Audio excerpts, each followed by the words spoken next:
Bienvenue sur Tsunami IA, le podcast dédié à la déferlante de l'intelligence artificielle. Je suis Dimitri, votre hôte, et avec l'aide de mes assistants IA, Josh et Juniper, nous allons naviguer ensemble à travers cet océan de changement technologique.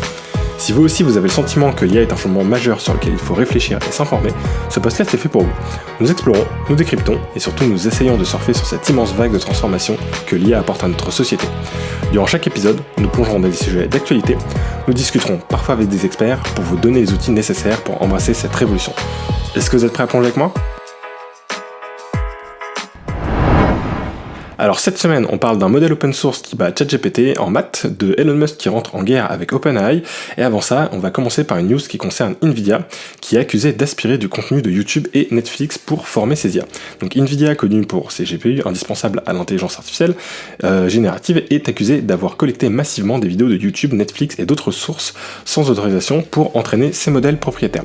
Selon 404 médias, ces données s'élevant à environ 700 000 heures de vidéos par jour auraient été utilisés pour des projets internes tels que la plateforme Omniverse 3D et les humains numériques. Le projet nommé Cosmos aurait été validé au plus haut niveau avec une stratégie privilégiant l'action avant la prémission. Cette méthode controversée, courante dans le domaine technologique, soulève de nouvelles questions sur le respect de la propriété intellectuelle dans le développement de l'IA.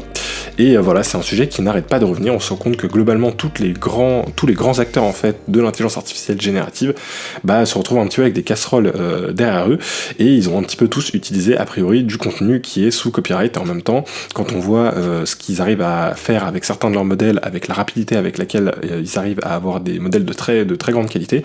Donc là, par exemple, sur Nvidia, on parle de leur modèle où ils arrivent à faire des clones humains qui sont vraiment très réalistes. Forcément, il faut des données, et il faut beaucoup de données pour pouvoir entraîner ces modèles. Et forcément, des fois, les données sont disponibles, mais elles sont sous protection de copyright. Et vu qu'aujourd'hui, c'est une zone un petit peu grise, je pense que beaucoup d'entreprises ont préféré prendre le risque d'utiliser ces données, même sans avoir l'accord des ayants droit, et d'essayer d'entraîner leur modèle là-dessus, sachant que le produit de l'entraînement n'est pas directement une copie de ce qui a été utilisé pour l'entraînement, pour tout simplement avancer plus vite. Donc je pense qu'on va avoir pas mal de procès sur le sujet qui vont arriver au cours de cette année et des prochaines années, et on verra un petit peu comment la justice décidera de qualifier un petit peu ces usages de contenu sous copyright. Ensuite, on a une nouvelle qui concerne le réseau social X de Elon Musk, qui a suspendu l'utilisation des données personnelles de ses utilisateurs européens pour entraîner son programme d'intelligence IA Grok. Cette décision intervient après des critiques et une enquête de la Commission irlandaise pour la protection des données. Représentant l'Union européenne, la DPC a salué cet accord, précisant qu'elle continuait à examiner la conformité de ces pratiques avec le règlement général sur la protection des données, donc le RGPD. Le réseau social X a utilisé ces données entre le 7 mai et le 1er août 2024, déclenchant ainsi une intervention judiciaire. La suspension rappelle un précédent similaire impliquant Meta, qui avait également dû cesser l'exploitation des données personnelles pour ses projets d'IA en juin dernier. Et c'est vrai qu'on se souvient de Meta qui avait voulu utiliser les données des Européens pour entraîner son modèle, et qui s'était pris pareil un stop de cette commission irlandaise. Donc là on a le même sujet avec X. Après ils ont quand même eu une période où ils ont utilisé les données, donc voilà, à voir comment ils ont travaillé là-dessus. Si ça se trouve ils se sont donné l'autorisation d'utiliser tout l'historique des données à une date donnée. Donc si par exemple ils ont commencé entre le 7 mai et le 1er août 2024, peut-être que tout le contenu qui a été créé après le 1er août ne rentre pas dans l'entraînement du modèle, mais peut-être que toutes les données qui étaient déjà sur Twitter X ou sur Meta ont été utilisées, puisque forcément ils ont tout l'historique, et donc peut-être qu'ils ont utilisé tous les anciens messages pour entraîner une partie de leur modèle à ce moment-là, et puis ensuite avant que l'interdiction arrive, et puis qu'ils disent ok, on arrête, on s'en sert plus en Europe, on le désactive. Peut-être qu'il y a déjà eu une partie de données qui ont fuité dans l'entraînement de ces modèles. C'est le genre de choses qui sont difficiles à savoir, et je pense que le temps nous le dira, mais voilà, vu que les données ça reste le cœur du sujet quand on parle d'entraînement d'intelligence artificielle, on l'a vu sur le sujet précédent, avec les données qui sont sous copyright, et forcément les entreprises qui disposent de données, elles essayent de s'en servir, sauf que c'est quelque chose qui peut aller à l'encontre de certaines réglementations comme la RGPD, qui essaie de protéger un petit peu notamment les citoyens européens sur la partie vie privée, et c'est ce qui fait que du coup Meta et X se sont retrouvés à se casser un petit peu les dents face aux réglementations européennes. Mais c'est aussi peut-être ce qui fera que certains outils d'intelligence artificielle ne sortiront pas en Europe tout de suite. Il y a déjà eu des décalages, hein, par exemple avec Claude qui a mis très longtemps à arriver en Europe, et on risque d'avoir le même sujet avec Apple Intelligence, hein, l'intelligence artificielle d'Apple, qui ne va arriver que l'an prochain, je pense, en Europe, voire même peut-être plus tard, hein, avant que voilà, déjà elle sorte. Déjà aux États-Unis, il va y avoir un certain temps, et puis derrière, je pense que avant qu'ils aient un modèle qui fonctionne dans d'autres langues que l'anglais, et puis qu'ils soient ensuite tamponnés d'un point de vue RGPD, il risque d'avoir un grand délai là-dessus. Ensuite, on a une news qui concerne Alibaba, avec l'équipe Alibaba Cloud qui a dévoilé Qwen 2 Math. C'est une nouvelle série de modèles de langage spécialement conçus pour résoudre des problèmes mathématiques complexes. Ces modèles basés sur la fondation Qwen 2 se distinguent par leur capacité à surpasser les leaders du secteur, tels que GPT-4o ou Claude 3.5, dans divers benchmarks mathématiques comme le GSM 8K et le MMLU STEM. Donc le développement de Qwen 2 Math s'appuie sur un corpus mathématique étendu incluant des textes web, des livres du code, des questions d'examen ainsi que des données synthétiques générées par Qwen 2. Le modèle phare Qwen 2 Math 72B Instruct a montré des performances supérieures dans des tâches mathématiques, notamment grâce à l'intégration d'un modèle de récompense spécifique aux mathématiques optimisées pour cette discipline. Qwen 2 Math a également prouvé son efficacité lors de compétitions prestigieuses comme l'American Invitational Mathematics Examination ou 2024 et l'American Mathematics Contest 2023 pour garantir l'intégrité et la précision des modèles. L'équipe de Qwen a mis en place des méthodes rigoureuses de décontamination durant les phases de pré-entraînement et post-entraînement, éliminant les échantillons en double et les chevauchements avec les ensembles de tests. Puisque c'est un des gros sujets qu'il y a avec les benchmarks, c'est que parfois les données du benchmark se retrouvent à fuiter dans les données d'entraînement du modèle, et donc forcément c'est comme si le modèle avait été entraîné sur des questions et des réponses qu'il a déjà, et donc forcément il se retrouve à avoir des très bons scores au benchmark, mais en fait dans la réalité c'est un modèle qui est pas capable de réellement résoudre les exercices mathématiques. Donc là, pour faire vraiment attention à ça, ils sont assurés que toutes les données liées au benchmark n'étaient pas dans les données d'entraînement du modèle, pour s'assurer que c'était vraiment le modèle qui était capable de résoudre ces équations mathématiques et que c'était pas tout simplement du recopier de ce qui avait pu être utilisé dans ces données d'entraînement. Donc pour finir, Alibaba Cloud prévoit d'élargir les capacités de Qwen 2 Math avec des modèles bilingues et multilingues dans le but de rendre la résolution de problèmes mathématiques avancés accessible à une audience mondiale. Les modèles Qwen 2 sont disponibles sur Hugging Face, permettant aux développeurs et chercheurs d'explorer et d'utiliser ces nouveaux outils, puisque information importante, ce modèle Qwen 2, il est open source. Et donc c'est assez impressionnant de voir que, encore une fois, on a un modèle open source qui arrive au même niveau que les plus grands modèles payants, donc GPT-4o et Claude 3.5. Alors là, c'est exclusivement sur la partie mathématique, mais bon, voilà, on se rend compte qu'on commence à avoir des petites briques de modèles open source qui apparaissent et qui sont disponibles et qui commencent à être très très très performantes, voire même plus performantes que des fois les leaders du marché. Donc c'est plutôt, je pense, une bonne chose, hein, et ça montre qu'il y a encore pas mal d'avenir avec l'open source. Et je pense qu'on va avoir encore de très belles choses arriver grâce à tout ça. Et justement, en parlant de projets open source, on a un projet de Page et Microsoft qui ont lancé Vircode 2 et Vircode 2G, des modèles d'intelligence artificielle avancés pour la pathologie, pour l'étude du cancer. Ces modèles, développés à partir de plus de 3 millions de lames pathologiques provenant de 800 laboratoires dans 45 pays, couvrent plus de 40 types de tissus et diverses méthodes de coloration. Donc Vircode 2G, avec ses 1,8 milliard de paramètres, est le plus grand modèle de pathologie jamais créé, promettant une précision et une efficacité accrue dans le diagnostic du cancer. Ces outils permettent aux pathologistes de détecter rapidement et précisément des zones potentiellement dangereuses, améliorant ainsi la précision du diagnostic, même pour des cancers rares. En plus du diagnostic, les modules d'IA développés par Page peuvent aider les entreprises pharmaceutiques dans le ciblage thérapeutique, l'identification de biomarqueurs et la conception d'essais cliniques. Donc Vircode 2 est accessible pour la recherche non commerciale sur Hugging Face, tandis que l'ensemble des modules d'IA est disponible pour une utilisation commerciale, ouvrant de nouvelles opportunités pour la recherche en oncologie et le développement de thérapies personnalisées. Donc ça, c'est un petit peu, on va dire, le mouvement de fond qui est avec l'intelligence artificielle qu'on ne voit pas vraiment pour l'instant.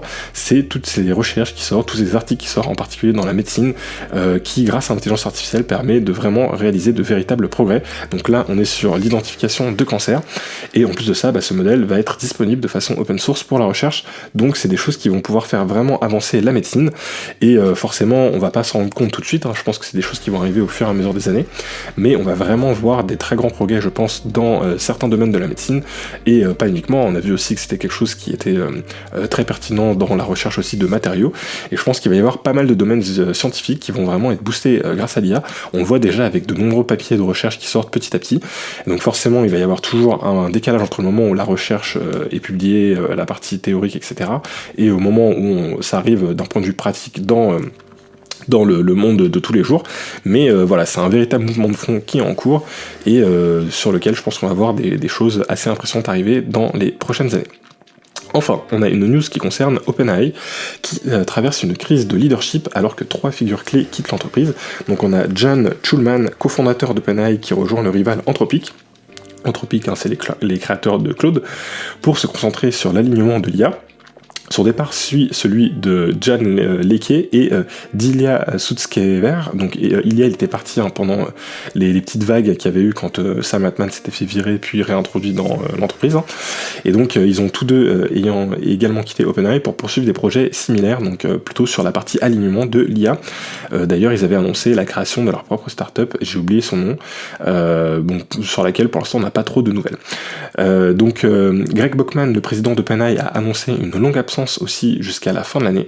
Donc ces départs surviennent alors qu'OpenAI fait face à une concurrence croissante et à une bataille juridique avec Elon Musk, dont on va parler juste après, qui conteste l'engagement initial de l'entreprise envers son statut non lucratif. Donc voilà, on voit qu'il y a un petit peu de points, on va dire, d'attention sur OpenAI, même si je pense que je suis pas plus inquiet que ça pour eux. C'est forcément, sur une grande entreprise comme ça, il y a forcément des départs et des arrivées qui peuvent se passer, mais voilà, ils ont ce vrai sujet où il y a plusieurs personnes qui travaillaient sur la partie alignement de l'IA qui ont décidé de quitter l'entreprise, donc peut-être que c'est aussi parce que c'est une partie qui est au final peut-être un petit peu sous-évaluée ou sous-estimée par l'entreprise, et donc peut-être que les chercheurs un peu spécialisés dans ce domaine-là ont préféré aller voir ailleurs. Ensuite, on a donc du coup une nouvelle concernant Elon Musk et OpenAI qui a ravivé son procès contre OpenAI. Donc il y avait quelques semaines, il avait commencé à lancer un procès, finalement il avait arrêté, et donc là il a relancé le sujet en incluant de nouvelles accusations contre le fondateur Sam Altman et Greg Brockman. Musk affirme avoir été manipulé pour cofonder OpenAI sous de fausses promesses de transparence et de sécurité de l'IA. Le procès accuse Altman de fraude et de violation des lois fédérales sur le racket en prétendant que le passage d'OpenAI à un modèle lucratif a trahi ses principes fondateurs. Musk critique également le partenariat entre OpenAI et Microsoft, alléguant des clauses secrètes liées à l'intelligence artificielle générale.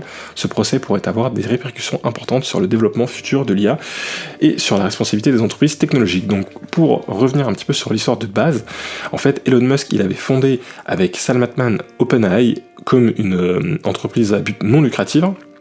Il avait mis d'ailleurs un investissement de 100 millions à l'époque, et vraiment avec ce but-là de travailler sur l'intelligence artificielle, parce que Elon Musk il avait une inquiétude sur le fait que on ait potentiellement un jour une intelligence artificielle générale qui soit trop intelligent et qui cause potentiellement la perte de l'humanité. Voilà, il est plutôt sur un scénario doomer, un des scénarios qu'on peut avoir à la Silicon Valley où les gens pensent que l'arrivée de l'intelligence artificielle serait potentiellement un risque pour l'humanité, et donc pour éviter ça et surtout pour faire concurrence à Google DeepMind qui selon lui n'avait pas la bonne vision à ce sujet-là, Google DeepMind qui était plutôt sur faisons avancer l'intelligence artificielle le plus rapidement possible sans forcément faire attention à toute cette partie alignement et à s'assurer que l'intelligence artificielle ne sera pas entre guillemets hors de contrôle. Elon Musk il a vraiment fondé OpenAI en partie pour ça au début.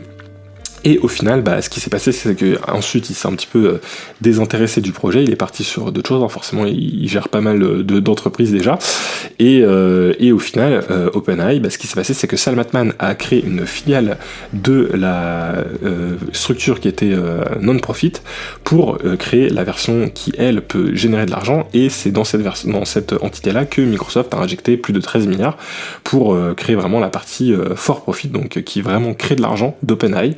Donc voilà, il y a eu tout un tas de de péripéties, on va dire, là-dessus, ce qui fait qu'aujourd'hui OpenAI n'a plus vraiment rien d'open, hein, ils ne sortent aucun modèle open source, ils ne font plus rien d'ouvert, et donc c'est un petit peu ça qui lance le procès que Musk veut intenter, hein, puisque il trouve que c'est un problème, puisqu'on partait à la base d'une entité qui était censée être une non-profit, et qu'on arrive au final à une entité qui est for profit, et voilà, ce qui sort un petit peu du principe initial. Donc on verra un petit peu comment tout ça se démêlera, même si je pense que voilà, quand ils ont créé l'entité avec Microsoft, forcément ils ont dû faire ça dans la légalité, et en s'assurant qu'ils respectaient les règles qu'il y avait sur le sujet. Mais bon, peut-être que ce sera quelque chose qui sera retoqué.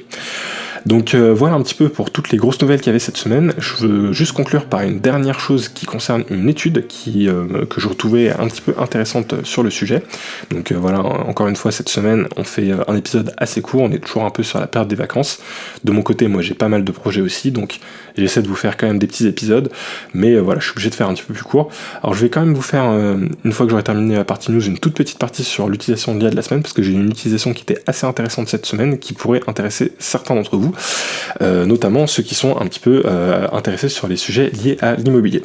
Mais donc voilà, pour conclure déjà notre partie news, on va terminer avec cette news qui concerne en fait une recherche qui a été faite par Open Research, qui a mené une étude approfondie sur les effets d'un revenu de base universel qui s'élèverait à 1 000 $ par mois et qui serait implanté du coup aux États-Unis. Et donc les résultats montrent que ce revenu universel de base améliore la santé financière, augmente les dépenses pour les besoins essentiels et donne aux bénéficiaires plus de flexibilité dans leur choix de vie et d'emploi. Donc les principaux résultats montrent que d'un point de vue santé financière, les bénéficiaires ont augmenté leur épargne de 35% et ont rapporté une amélioration de leur bien-être financier. Cependant, l'augmentation des dettes, principalement pour des prêts automobiles et hypothécaires, a compensé l'augmentation de l'épargne. Sur la partie dépenses, les bénéficiaires ont augmenté leurs dépenses mensuelles de 310 $, principalement pour la nourriture, le transport et le loyer. De plus, les dépenses de soutien aux autres ont augmenté de 26%. Sur l'aspect santé, l'accès aux soins dentaires et spécialisés a augmenté de 10%, bien que l'impact direct sur la santé physique reste à long terme. Ensuite, sur la partie emploi, bien que le taux d'emploi ait légèrement diminué, le revenu universel a permis aux bénéficiaires de faire des choix d'emploi plus alignés avec leurs objectifs personnels. Sur la partie autonomie, les bénéficiaires étaient 14% plus susceptibles de poursuivre des études ou une formation et 26% plus susceptibles de lancer une entreprise.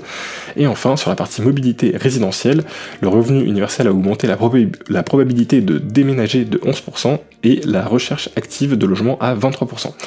Donc cette étude offre des informations précieuses pour les décideurs sur les effets potentiels du revenu de base universel, en particulier face aux défis posés par l'automatisation et l'intelligence artificielle. Et c'est pour ça que je voulais un peu vous remonter cette news.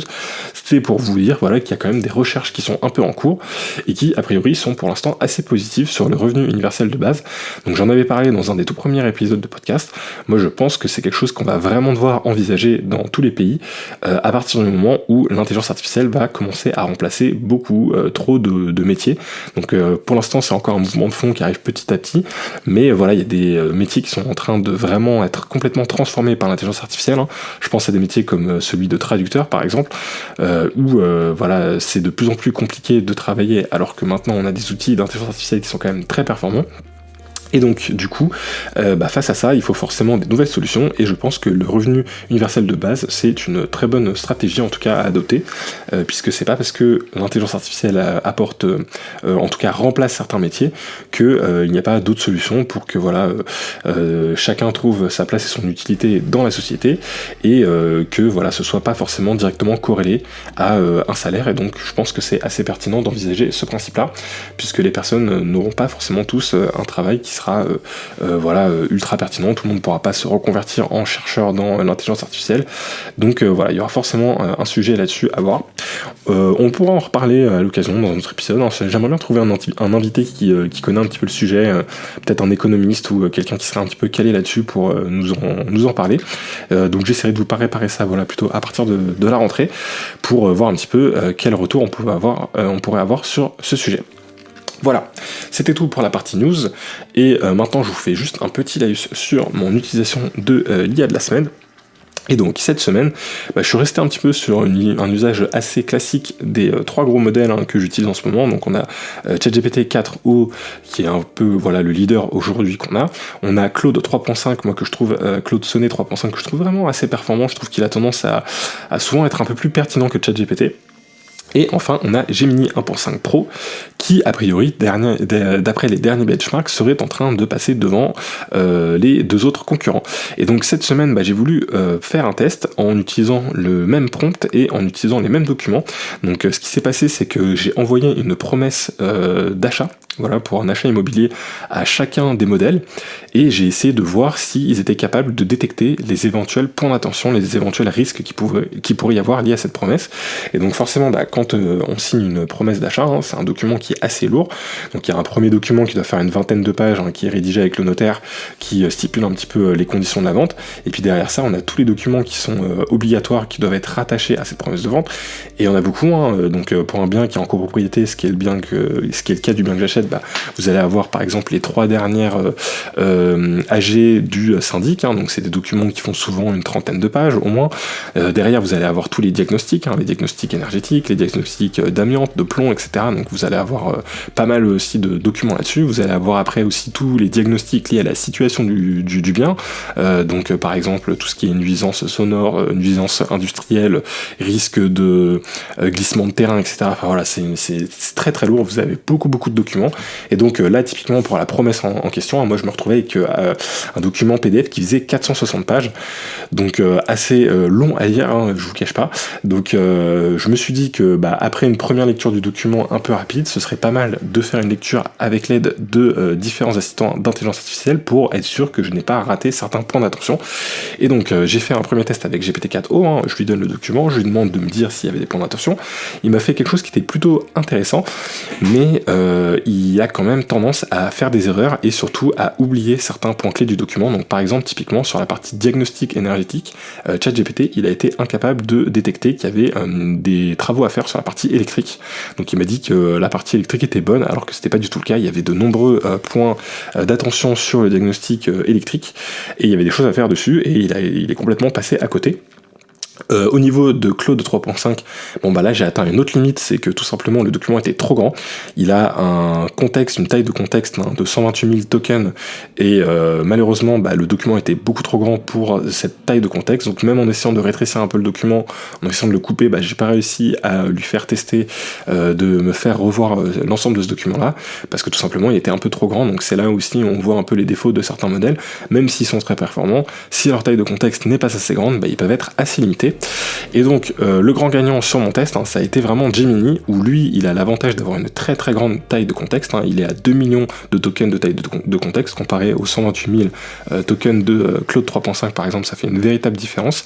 Et donc lui il a non seulement été capable d'analyser tout le document, et surtout il a été capable d'analyser vraiment tous les points d'attention, en tout cas moi tous ceux que j'avais déjà relevés de mon côté, et il m'en a même rajouté d'autres que j'avais pas relevés.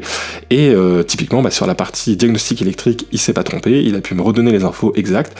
Il a pu relever aussi des incohérences entre les numéros de lot qu'il y avait. Il y avait un numéro de lot de parking, il a pu relever une incohérence entre ce numéro de lot et le prêt état daté que ni moi ni mon notaire n'avait vu. Donc ça franchement c'est assez incroyable. Et en plus de ça, une fois qu'il m'a dit sur le prêt état daté il y a une incohérence par rapport au numéro de lot qui est sur la promesse de vente, je lui ai dit ok mais donne-moi la page à laquelle tu as vu cette incohérence, parce que forcément un document de 420 pages c'est pas mal si on a le numéro de page. Et il m'a dit ah oui, il faut que tu regardes page 336. Je regarde à la page, boum, c'était bon, c'était exactement la page avec le prêt état daté, et effectivement le numéro de lot était pas bon.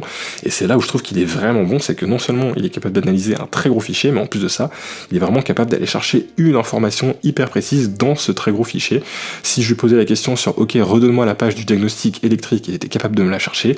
Donc vraiment hyper impressionnant. Donc, je vous recommande encore une fois d'aller le tester.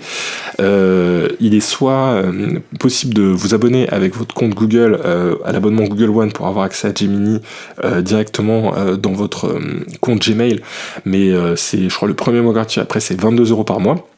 Ou vous pouvez le tester avec le lien que je vous partage, je crois quasiment chaque semaine, le Google AI Studio, où vous pouvez tout simplement tester directement le modèle gratuitement.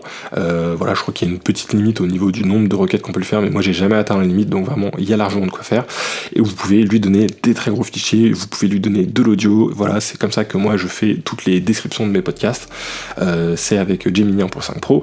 Donc voilà, modèle hyper impressionnant et pertinent, que je vous recommande vraiment encore une fois d'aller essayer. Voilà, c'était tout pour cette semaine, je m'arrête ici. Comme d'habitude, n'hésitez pas à rajouter un petit commentaire.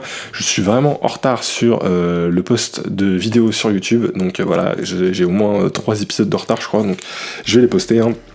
Mais voilà, n'oubliez pas que comme d'habitude, le mieux si vous voulez suivre le podcast, c'est plutôt sur les plateformes de podcast, c'est là où je poste chaque semaine en temps et en heure et où vous pouvez me suivre. Mais voilà, si vous voulez plutôt voir la vidéo, retrouvez-moi sur YouTube. Et c'est vrai que c'est souvent là aussi où j'ai pas mal de commentaires, mais bon, du coup là je vais me retrouver avec pas mal de commentaires qui vont être en retard et qui vont peut-être arriver à la rentrée. Donc qui sait, peut-être que j'en profiterai pour faire une FAQ. Voilà, je vous souhaite une bonne semaine et puis je vous retrouve la semaine prochaine. Allez, ciao!